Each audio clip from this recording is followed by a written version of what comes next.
as we talk now? Not at the moment, Andy. And yeah, we're just still at the same spot with it, really. So we're just listen. As soon as things move to where we need them to move to, we'll let you know in terms of that. But at the moment, still in the same position. Are you relaxed about where it is then? Yeah, for me, it's about the boy keeping him focused, keeping his mentality right, and just keeping him playing and keep developing. I'm well invested in the boy. I'm trying to get him. There's more to his game that I want from him.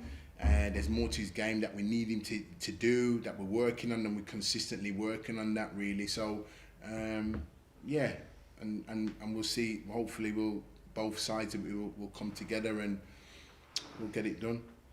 Obviously, he's getting back into the swing of things after injury. So what are his targets then? What are those things you would like to see him develop? Yeah, we spoke about him being more effective, and we spoke about him being effective 3/4 of the pitch, but in and around the opposition area, being more aggressive with his play, getting these goals and assists, which I think you've seen a different dynamic to him this season, because he's got that in his locker, getting in the box more and contributing, really. You know, we spoke about when he scored the goal against Cheltenham, a fantastic goal, and then there's another clip of him where we're crossing the ball in the box and he's walking out the other way. And, you know, you got Lee Gregory in the box and that, and he's going the other way. And I said to him, Fizz, I said, you've scored one goal, do you not want two? He said, yeah. Well, I said, well, look at this clip here, and we got him walking the other way when we're crossing the ball in the box. So things like that, really, with his endeavour and his mindset, you know, if he did get a goal or assist, to go and get another one and really stamp his authority on the game and contribute more, really, for the game. We ask a lot of our midfield players as we play, and he's no different. Albeit he's the young player that he is, he needs to learn and quickly develop. And I'm pleased to say, Andy, when I look at parts and elements of his game from last season, he is improving in those areas, but we have to keep that continuity going with him. Just as an aside, I know we've spoken a bit about mentality. Josh Windass was sat a few minutes ago where you're sat, and he was talking about mentality and how everybody turns up to training now and they're on it 100%, when perhaps that might not always have been the case in the past. Do you feel as though you've cracked it, or is that kind of still an evolutionary process regarding this group's mentality? Yeah, no, it's still a process. Obviously, the mindset's changed. The culture has changed in terms of it, but it's something that we continuously work on, and that's only done over time. We know results, we know bonding, togetherness, consistent messages and demands that we put on the players in training on a day-to-day basis and a weekly basis, for them to challenge each other, challenge individually, to come in with a mindset to develop and learn and try and not be the same player that I was last week. And just keep moving. And I always say to the players, by the time you look at whether a week, 2 weeks, 2 months, a year, you have to improve. And I said, you'll improve if you bring the best version of you, Andy, on a day-to-day basis, because if they bring the best version, you have to improve. But if you don't bring the best version and you go through the motions, then how can you improve? And that's the barriers that we set here on a day-to-day basis. And what I find is that when the players dip below that, the players themselves, you find the players manage it as opposed to the staff, which is what we want. Just a final point on kind of contract issues, as it were. I know you said that for anybody else, that's kind of put to one side for a period of time, and you'll work on Dele Bashiru's contract in the short term. Why is that? What's the thinking behind that? Just to keep the focus, the mentality, the drive. I don't think we need to speak to people at this stage with regarding contracts, because contractual situations are in the players' hands. What do I mean by it? Performance, consistency, drive, determination, and an appetite to want to do well and perform well. And I think you see a group of players that has a desire to stay and remain at the football club. And that's a good thing as well, which is what we're trying to build here. So I don't think we need to speak much on that case, because if individuals are doing well and the group does well, I think that looks after itself. Team news wise, how are you looking ahead of this match at Lincoln? Any new further injury problems? No, we think we like I said, the ones that we've had back in terms of George and Malik coming back. Dominic Iorfa's been back in training, which is great. Mark McGuinness, all these boys are back in now, and we're really pleased, Andy, to have them back at this real important time when we're coming into another cluster of games, quite sandwiched in between 2 or 3 days, and it will be, the squad will get called upon. Apart from Reece James, Akin and Dennis, those are the ones probably still out, but everybody else up until this point is a clean bill of health. Right, good. Is Dominic Iorfa in a position where if you wanted to start him tomorrow, you could?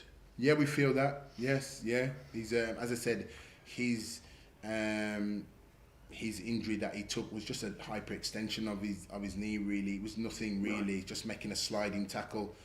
So rather than him playing the soreness, we just wanted to get rid of the soreness. So we don't feel he's missed much training. We feel he's in a position that if we needed to start him tomorrow, he can start. Lincoln City then as the challenge now. How much have you spoken about the fact that, well, I realise it didn't derail much in the end, but ultimately at the back end of last season they provided a bit of a jolt? Yeah, we remember their last season going there, and what a great game and a wonderful atmosphere. And the fans really made it into a real difficult occasion, and it was a difficult game. And obviously we know the difficulties going there, because this season they've not lost at home this season, so they've got a wonderful home record, and credit to Mark and the way he's going about it. And we predict another difficult game again there, a real game that obviously when Sheffield Wednesday come into town, the levels rise, the atmosphere goes, and we expect the same again. But it's a wonderful football ground, it's a wonderful club, and we look forward to the game. But we know it's going to be another tough game for us, Andy. They had a great result away last week at Ipswich, so we're under no pretenses how difficult the game's going to be. What then are their strengths? Real good. They've got a wonderful work ethic, an excellent work ethic. They've got a wonderful togetherness. The front three cause problems. They've got wonderful ball carriers. They've got wonderful individual players that manage the ball well and can isolate in 1v1 situations. So we're going to have to be good there. And they've got some good movement through the line to the pitch. But the biggest thing for me as well, they've got a lovely resilience about them that they showed last week at Ipswich, really, to stay resilient, stay together, and work their way through the game. So all those ingredients bode well for a good team, and a team that's slowly but surely building in confidence and getting some wonderful positive results. So are you expecting an arm wrestle type match then, rather than perhaps something a bit more freer flowing, or how would you view it? Both teams are capable of doing both in terms of, an arm wrestling match or a physical contest, and both teams are capable of getting the ball down and play. I think you'll see both elements of those in the game tomorrow. I think you'll see a team come out very confident, not lost at home. The home support will be right behind them, and you see us coming into town on our very own mission in terms of, they are the next opponents for us. We've planned in detail again, Andy, like we always do, and we select a group of players that we feel that need to go out and play well tomorrow to come away with anything. But it's going to be another excellent game in a great atmosphere, and we're looking forward to the game. Do you feel, just finally then, because there's no kind of statistical theory or what have you comparison for this myth that's arisen that Wednesday are just better at dealing with these types of scenarios this season than last, that you are better equipped to deal with a Lincoln type team this year? Only because the facts are showcasing that now, Andy. So we look at that, and we always go with the facts of, in terms of the results that we've proven thus far this season in these type of games. Again, I'm very clear with the players. The slate's white clean, and we go again into another game that's going to be a very, very difficult game for us. And the game is going to call for each and every single one of you to perform to the best of your abilities. And that's what we call for and demand here at Sheffield Wednesday. So the game bodes well for a good one. I can see the facts, what people would say, that we're well equipped for it, but we know it's going to be a difficult game, and we know we're going to have to perform. Brilliant. Best of luck. Thanks a lot. Cheers, Andy. Good to see you. Cheers, and you. Darren, how's it going? You all right? Good, thanks, Alex. Good man, good man. 5 away wins. I think, well into the new year last season by the time you reached that tally. What do you put that improvement in the away form down to? What's changed, or have you made any tweaks in terms of your setup going away? Yeah, I think the continuous work that we've done, the recruitment of players that we brought in, and trying to get the right balance and mix and blend. And I think probably last season we were probably one-dimensional in terms of the personnel that we had and what we was trying to do. But we've quickly learned that obviously away from home, in opponent's backyard, they're going to play different to what you would do at S6 in terms of that. So you've got to be adaptable for it. And I think that's what we've just shown, an air of adaptability to contest with opponents in their own backyard in terms of what they've had to throw at us. And I think we've probably coped a little bit better with it. We've kept our shape, and our resilience has been better in terms of dealing with it. And I like to think as well with us that compared to last season, there's a different dynamic to us and a different edge to us as well to cause opponents one or two problems of their own. So I think all those boding well is why you've probably seen probably away day victories chalk up earlier this season. But still at the same time we know that we've had to work hard to get those wins, and we know if we're going to continue to improve on that, Alex, that we have to continue. Every away game's different, and this away game's going to be different tomorrow, and we've tried to prepare as best as we can in order to be competitive and be in a shout with trying to get those points. There have been more than a few games this season where obviously a lot of attacking players on the pitch, very attacking system, and little things, noticing Josh sort of pick up the ball from kick-off and running at Cambridge and really setting the agenda. Has there been a bit of a switch there in terms of hitting teams early and hitting them hard? Yeah, I mean, whether we hit them hard in the first minute or it comes in the 90th minute, there's always an element for us, Alex, with us to try and go and win the game. However it comes, we know that we can win a game in general play. We know we can win a game from a set play, and we have shown both scenarios this season.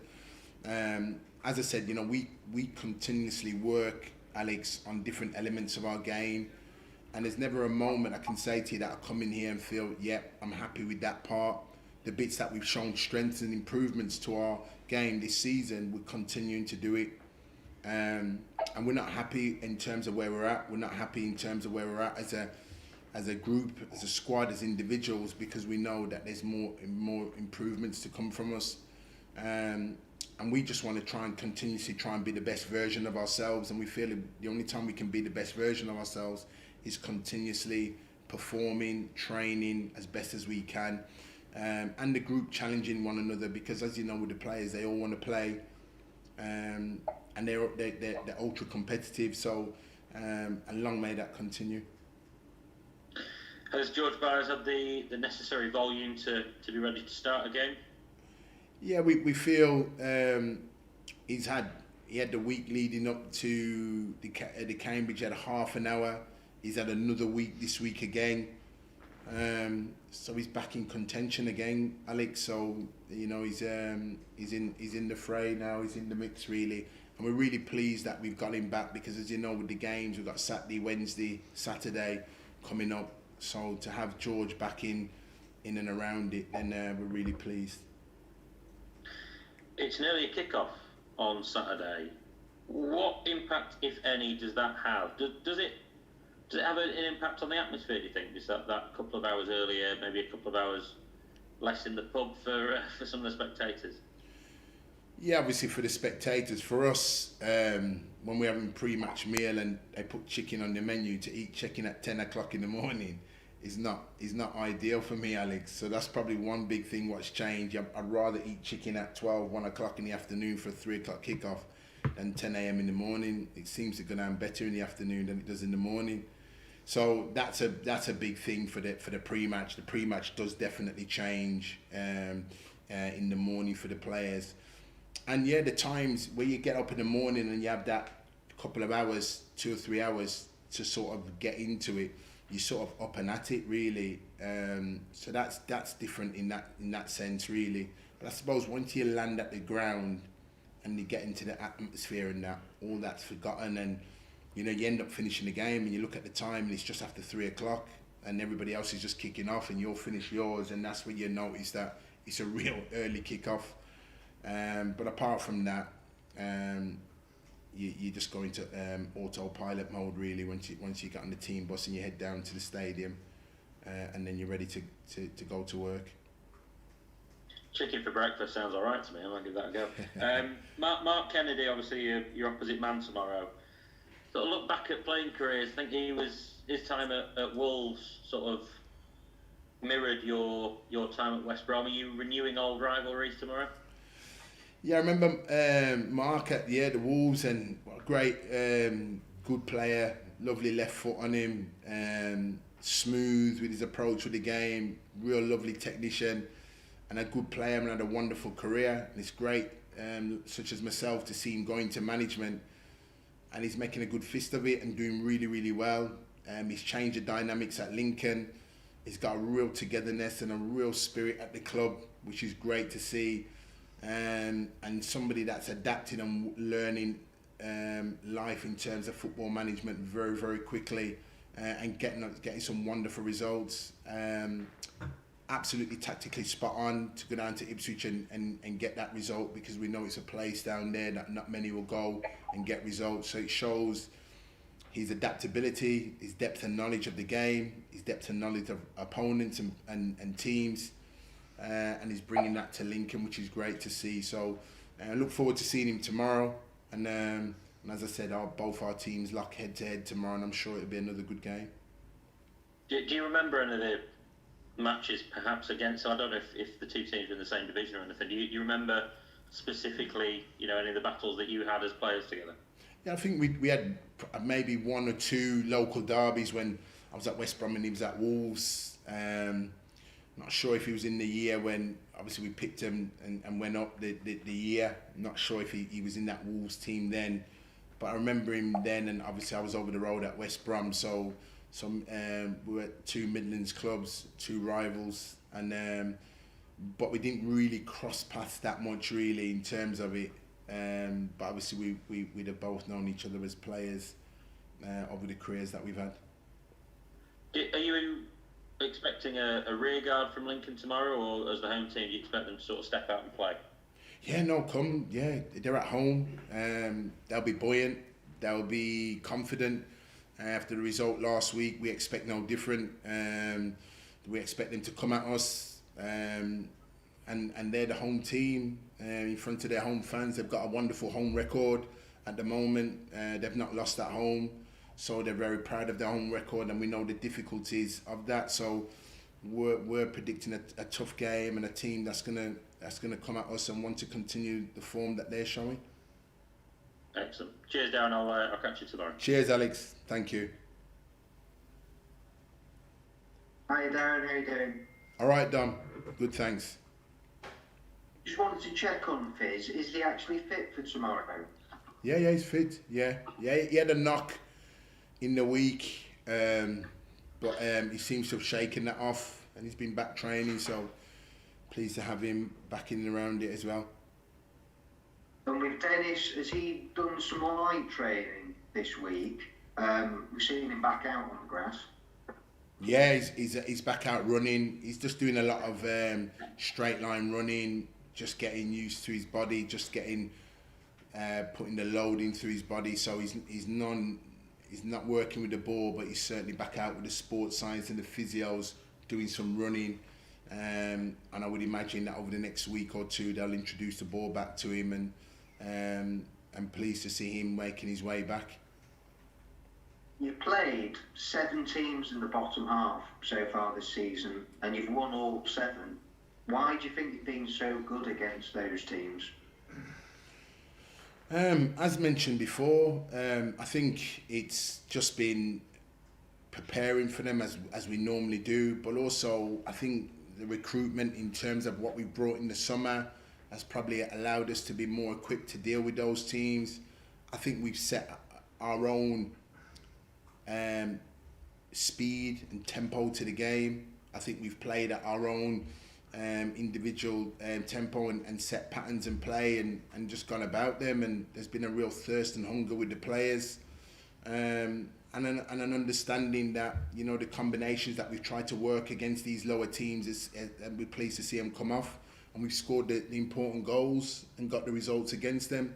I think all that done has helped us start the season solid and chalked up some wins against the teams in the bottom half, but we have to still keep going. And as a former defender, how much sort of pride does it give you, the clean sheet record that you've got at the moment? I think it's 8 in 14. And for you as well, how so much of a focus was that for you at the start of the season on improving the defence and taking it to the next level? Yeah, that's what we wanted to do. It's definitely an area this season that we've wanted to improve on, Dom, and we consistently work on it because, as you know, every single week you get tested differently from the opposition. So we've had to be good, whether the teams are playing a percentage game against us or teams want to play through the pitch and play a more footballing match. We've had to be adaptable to deal with both. And but it's been I know that probably the goalkeeper and defence get the plaudits for it, but really it's been a group effort together, really, in terms of gaining and getting those clean sheets, because we know in the division it's very, very difficult to get clean sheets, and that's what you want. You want to keep the ball out your net and put the ball in the opposition net, really, and that's probably two aspects of the game that we've been getting right, but we consistently keep working on them, and they're both areas of the pitch that we will continue to work on. Have you set a target on how many clean sheets you would like this season? No, just as many as possible, really, and just keep going. There's no specific target. We just keep working and consistently try and keep them coming. And if you're getting a clean sheet, it means you've got an opportunity of winning the game. And that's been the focus and the mentality of the group. And credit to the players, the way they've gone about it. You've got 3 matches coming up over the next week. You then have, in November, the League Cup, FA Cup. How confident are you that the squad that you've got, that you're going to be able to cope with, you know, the fixtures that are going to be coming at you thick and fast? Yeah, if we don't get any injuries or anything like that, we feel happy with the squad that we've got. We'll cope with that. What we've done is we don't want to get anybody injured now.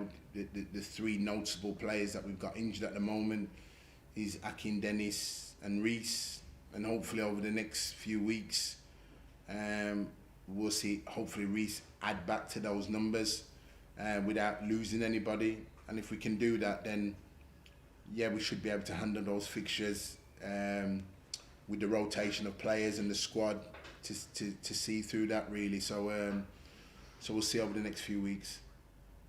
You mentioned that you've only got 3 injuries at the minute. It's very different from this time last year and going into sort of Christmas. Is there anything that you have specifically done with your injury prevention to improve that area?